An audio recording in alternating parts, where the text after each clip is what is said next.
Hi friends, so it's always been part of my personal legend that I'm a solitary creature. I spent summer vacations alone with my books. My parents joked that raising me was like raising a cat. You know that she's more or less okay, but you rarely see her. I never kept many friends at a time or for very long. I was an island. That's not to say no one ever helped me, but I wasn't aware how much I needed their help.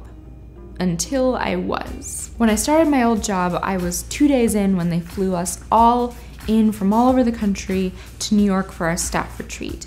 And I still had that thing of where like you feel like your lungs can't expand all the way because I was in so far over my head. And really all that those 3 days with my new coworkers seemed to show me was just how out of place I was. On the last day, we sat in this big circle on too many chairs squeezed into a tiny conference room, and our boss asked us to talk about what we were most worried about with our jobs. Some say practical things about tech capabilities or scaling up a program and training however many 100 field organizers. The guy who goes before me says he's not worried about anything, and I'm worried that I don't know what the hell I'm doing or how I even ended up in this room. But my friend Gabby, well, she wasn't my friend yet, she was just the other girl wearing all black at the staff retreat who had been doing this job already for like a year, tells me quietly as we're filing into the elevator to leave the building that I should talk to her when we're both back at our respective offices. The next week she calls me from her office in Pennsylvania and spends an hour and a half explaining to me in great detail everything I needed to know about my job. We brainstormed ways that I could structure my team. She told me all the things that I should be worried about in my day-to-day. We talked how to get people to buy into what I wanted to do and how to get rid of that feeling like I was gonna throw up because I was so in over my head. And I felt so guilty for taking up all of her time because I felt like it was my fault that I didn't know enough yet, and I knew she was plenty busy.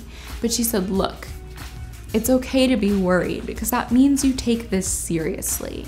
And anyway, I don't win unless you also win. And she's right, the help that she gave me, someone once also gave to Gabby, and it's something that I tried to pass on to everybody else that I worked with. Because I'm not a pet cat, not one of us is an island, and I don't shine if you don't shine. What she made me realize is that asking for help is nothing to be ashamed of.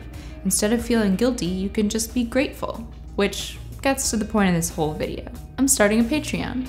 If you didn't know already, Patreon is a site where you can pledge $1 or a couple dollars a month to support your favorite creators, and in return, you get little rewards. Like in my case, I'll make you playlists, I'll write you letters, I'll draw you little drawings of those wonderful stories that you leave in my comments. And it's something that'll really help me make more videos and better videos and branch out into new creative projects that I've been dying to do. I just haven't had the time or the budget. So if you can support me, it would do so much to help keep this thing going together, and I would be so grateful. If you don't want to support me or you just don't have the money right now, nothing changes. And I appreciate you being here all the same. Things like leaving a comment or sharing a video with somebody that you think might like it still mean just as much to me, I promise. So there's a link below, go check it out and let me know what you think. In the comments, tell me about a time that you asked for help.